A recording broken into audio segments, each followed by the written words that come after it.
Hello दोस्तों, मेरा नाम है आदित्य और आप लोग देख रहे हो अपना यूट्यूब चैनल एजुकेशनल ट्रिक। तो कैसे हैं आप लोग? उम्मीद करता हूँ आप सब लोग एकदम मस्त और ज़बरदस्त होंगे। तो दोस्तों आज हम बात करने वाले हैं 2023 से 27 सेशन वाले के फर्स्ट सेमेस्टर का जो एग्जाम होने वाला है 18 तारीख से BRBU बिहार विश्वविद्यालय के सभी छात्र छात्राओं को। तो कैसा क्वेश्चन आप लोग के एग्जाम में पूछा जाएगा, और फिर मेरे को कुछ क्वेश्चंस रिसीव हुए हैं, उसको सोचा मैंने यूट्यूब पे ही डायरेक्ट बता देता हूँ ताकि सब लोगों को पता चल पाए और सब लोगों का हेल्प हो पाए। ठीक है, तो ये परीक्षा से देने से पहले आप लोग ये वीडियो जरूर देखिएगा, स्किप बिल्कुल मत कीजिएगा, लास्ट तक देखिएगा क्या कैसे रहने वाला है क्वेश्चन आप लोगों का, वो सब कुछ बताने वाला हूँ। तो वीडियो को शुरू करने से पहले अगर आप लोग मेरे चैनल पे पहली बार आ रहे हैं तो प्लीज़ आप लोग इस चैनल को सब्सक्राइब जरूर कर लीजिएगा, क्योंकि दोस्तों आपको किसी भी चैनल पे इस टाइप का वीडियो देखने को नहीं मिलेगा। और फिर मैं आप लोगों के लिए अच्छा से अच्छा वीडियो सोचता हूँ, ढूंढ के लाता हूँ और फिर आप लोग को बताता हूँ। तो आप लोग जरूर जरूर सब्सक्राइब कर लीजिएगा और अपने एक दो दोस्तों में भी शेयर जरूर कीजिएगा, जो भी आपकी स्कूल या कॉलेज के फ्रेंड होंगे उनके बीच शेयर कीजिएगा। पार्ट 1 के जो भी स्टूडेंट होंगे उनको जरूर शेयर कीजिएगा इस वीडियो को। ठीक है, हम इतना ही आपसे रिक्वेस्ट करेंगे, बाकी और कुछ नहीं, ताकि सब लोगों को पता चल पाए। ठीक है दोस्तों, तो आई होप कि आप लाइक और सब्सक्राइब जरूर कर दिए होंगे। तो फिर चलते हैं बिना किसी देरी के हुए आज की इस वीडियो को शुरू करते हैं। ये क्वेश्चन दोस्तों इस प्रकार से सेशन 2023 और फिर सेशन 2023 से 27 टाइम आप लोग का जो है वो 3 आवर्स का रहने वाला है और फुल मार्क्स 70 नंबर का एग्जाम होने वाला है। ठीक है, तो इसलिए मैं आप लोग को बोला था आप लोग वीडियो में स्किप मत कीजिएगा और बिल्कुल पूरा देखिएगा वीडियो। आप लोग के लिए बहुत ज़्यादा इंपॉर्टेंट वीडियो रहने वाला है ये वाला वीडियो जो बना रहा हूँ। ठीक है, परीक्षा यथासंभव अपने शब्दों में उत्तर दे, मैं हिंदी में पढ़कर स्पष्ट रूप से आपको बता दे रहा। उपांत के अंक पूर्णांक के घोतक हैं और निर्देशानुसार सभी खंडों के से उत्तर दे। ठीक है, पहले आप लोग का ग्रुप ए और खंड ए और जिसको बोल सकते हैं, ठीक है, ग्रुप ए है उसको खंड अ बोल सकते हैं हिंदी में। ठीक है, तो इसका वस्तुनिष्ठ प्रश्न पहले आप लोग का पूछा जाएगा, जो कि रहने वाला ऑब्जेक्टिव टाइप क्वेश्चन। और दोस्तों ये जो है वो हिंदी का रहने वाला है, जिसमें कि आप लोगों को पता भी होगा कि बहुत सारे लोग हिंदी लेते हैं। तो इसमें बताया गया है, क्वेश्चन है ए नंबर, जैसे कि इंडिका का लेखक कौन है।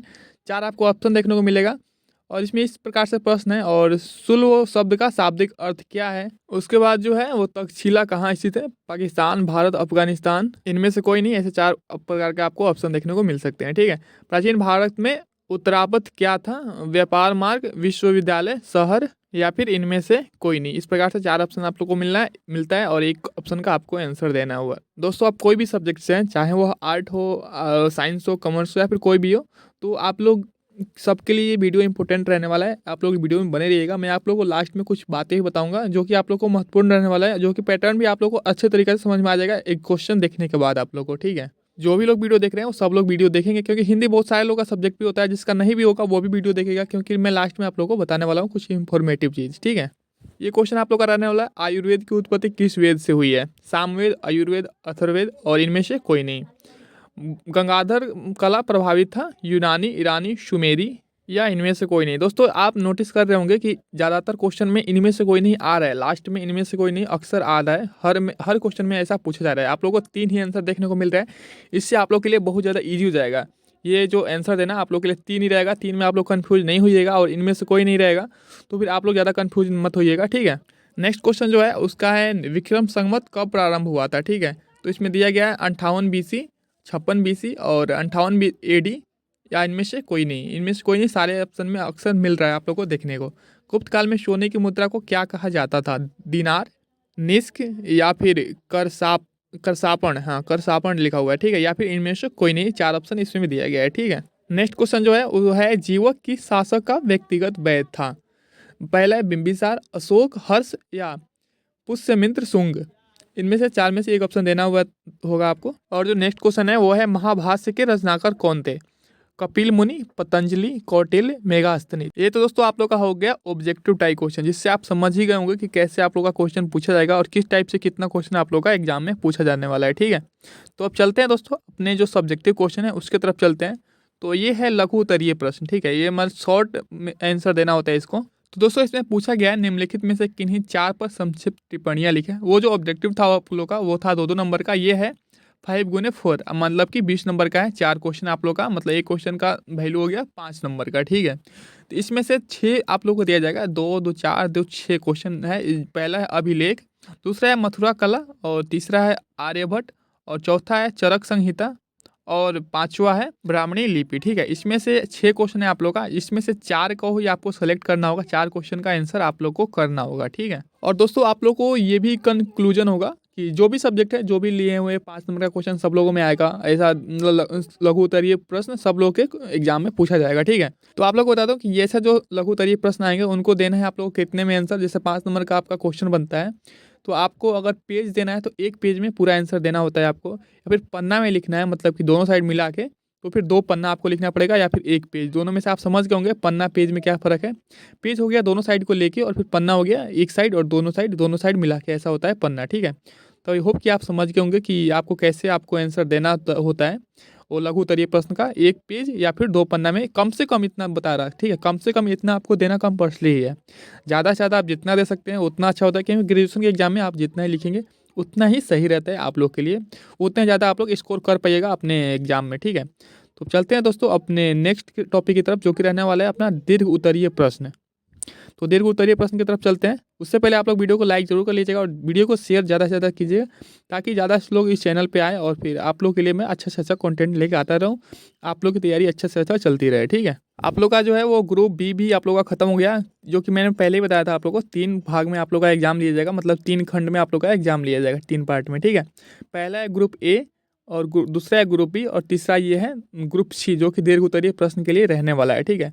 इसमें दिया गया है 10 × 3 = 30, मतलब 30 नंबर का आप लोग का एग्जाम होगा। 3 क्वेश्चन को आप लोग को आंसर देना होता है।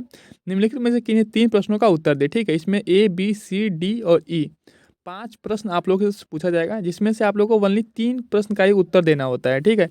ये तो इजी हो जाता है, क्योंकि आपको ऑप्शनल मिलता है कि इतने में से इतना का ही ऑप्शन देना है, तो फिर ऑप्शनल होता है तो फिर और इजी हो जाता है स्टूडेंट के लिए। वीडियो में बने रहे, आप लोग के भी सब्जेक्ट के लिए मैं चर्चा करूंगा इस वीडियो में, ठीक है। जो भी आप लोग का सब्जेक्ट है, जो आप लोग का सब्जेक्ट रहने वाला है, उस सब के ऊपर चर्चा करेंगे कि आप लोग को कैसे वो रिसीव हो पाएगा। तो अब बात कर लेते हैं दीर्घ उत्तरीय प्रश्न में, जो कि रहने वाला है पहला ए है, वो रहने वाला है प्राचीन भारतीय इतिहास के अध्ययन के साहित्य स्रोतों पर प्रकाश डाले, ठीक है।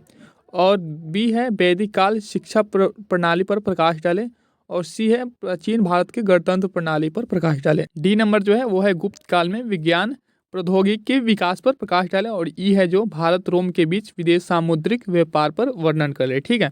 इसमें से आप लोगों को 3 प्रश्न का उत्तर देना होता है। 5 प्रश्न आप लोगों से पूछा जाएगा, जो कि ग्रुप सी में रहने वाला है आपका दीर्घ उत्तरीय प्रश्न, लॉन्ग आंसर टाइप क्वेश्चन जिसको बोल सकते हैं, ठीक है ना।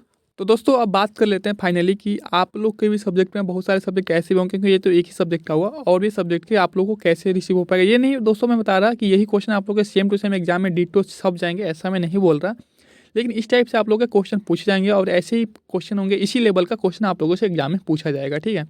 और आपको अगर VBA क्वेश्चन चाहिए तो फिर मेरे पास अभी 2 सब्जेक्ट का VBA है, और 1 सब्जेक्ट का नोट्स मेरे पास अवेलेबल मिल जाएगा। वो आप लोग मेरे व्हाट्सएप ग्रुप में ज्वाइन हो जाएगा, मैं डिस्क्रिप्शन में लिंक दे दूंगा, वहाँ से आप लोग ज्वाइन होकर वहाँ से आप लोग मेरे से ले सकते हैं आगे, ठीक है ना।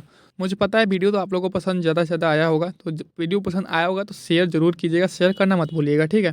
क्योंकि अगर शेयर कीजिएगा तो मैं ऐसे वीडियो आप लोगों के लिए अक्सर लेके आता रहूँगा, और फिर आप लोग के एग्जाम के लिए जो भी महत्वपूर्ण क्वेश्चन रहेंगे वो मैं हमेशा आप लोग कराता रहूँगा, और कैसे आप लोग का एग्जाम देना है पूरा स्ट्रेटजी पूरा रणनीति आप लोग को बताऊँगा। इस वीडियो पे मतलब अच्छा रिस्पांस मिलता है, क्योंकि अच्छा रिस्पांस मिल नहीं रहा है। 2023 से 23 सीजन वाले पूरे वीडियो में बना रहा है, उस पर अच्छा व्यूज़ भी नहीं आ रहा है, क्योंकि बहुत कम बच्चे हैं 23 से 27 सीजन वाले। तो आप लोग शेयर जरूर कीजिएगा अपने दोस्तों में। तो आज के लिए बस इतना ही। अगर आप लोगों को वीडियो पसंद आया होगा तो लाइक जरूर कर लीजिएगा, और फिर व्हाट्सएप ग्रुप में ज्वाइन होना मत भूलिएगा। तो चलते हैं, मिलते हैं आपसे नेक्स्ट वीडियो में, तब तक के लिए बाय बाय, जय हिंद, जय भारत। और आप लोग के लिए जल्द ही कोई और सब्जेक्ट के ऊपर मैं वीडियो लाऊंगा, आप लोग कमेंट करके बताइएगा अपना अपना सब्जेक्ट, ठीक है। तो बाय बाय, जय हिंद, जय भारत।